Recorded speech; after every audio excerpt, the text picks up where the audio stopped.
La Fondation Payot pour la promotion de la lecture. Payot et Edelweiss présentent Marque-Page.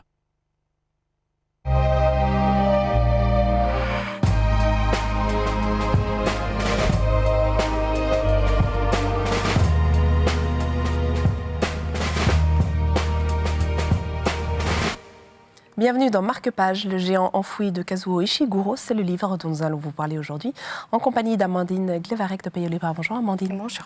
Un mot peut-être pour commencer sur l'auteur. Alors Ishiguro, c'est un auteur japonais, mais qui a la particularité d'avoir passé sa vie en fait en Angleterre depuis ses 6 ans. Il est surtout connu parce qu'il a écrit Les Vestiges du jour, dont il y a une adaptation cinématographique. Il a publié il y a 10 ans Auprès de moi toujours, qui était un livre d'anticipation assez étrange.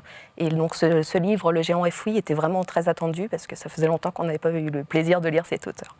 Alors dans ce livre, on part à la rencontre d'Axel et Béatrice. Oui, c'est une histoire vraiment très mystérieuse parce qu'en fait, on est dans un pays qu'on ne comprend pas tout de suite. En fait, ce sont des gens qui vivent dans un village troglodyte, ils n'ont pas accès à la lumière. Un jour, ils décident de partir sur les traces de leur fils. Alors, c'est quand même déjà un couple âgé. On les voit partir, on se rend compte au fur et à mesure qu'on est en fait au Moyen-Âge. Il y a des dragons, il y a des lutins, il y a des elfes, c'est très particulier. On se rend aussi bientôt, très rapidement compte en fait que l'histoire se situe après la grande guerre qu'il y a eu entre les Saxons et les Bretons. Arthur a permis que la paix s'installe, mais malheureusement il est mort depuis, on est en période d'après-guerre. Les choses vont se décanter aussi bien à leur niveau personnel qu'au niveau de l'histoire générale, en fait. Donc c'est vraiment un livre très étonnant dans le contexte. Et peut-être un dernier mot sur le style de l'auteur. Alors, le style est toujours magnifique, évidemment. Ishiguro a bénéficié de l'attrait de la littérature asiatique, donc c'est toujours très, très finement ciselé, c'est toujours très clair, et puis c'est vraiment vraiment magnifique, quoi.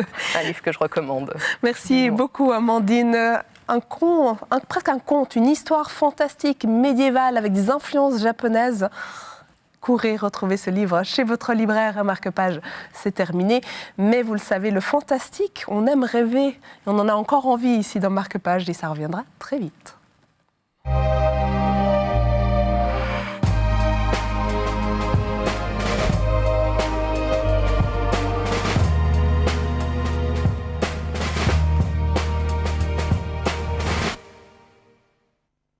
La Fondation Payot pour la promotion de la lecture. Payot et Edelweiss présentent Marque-Page.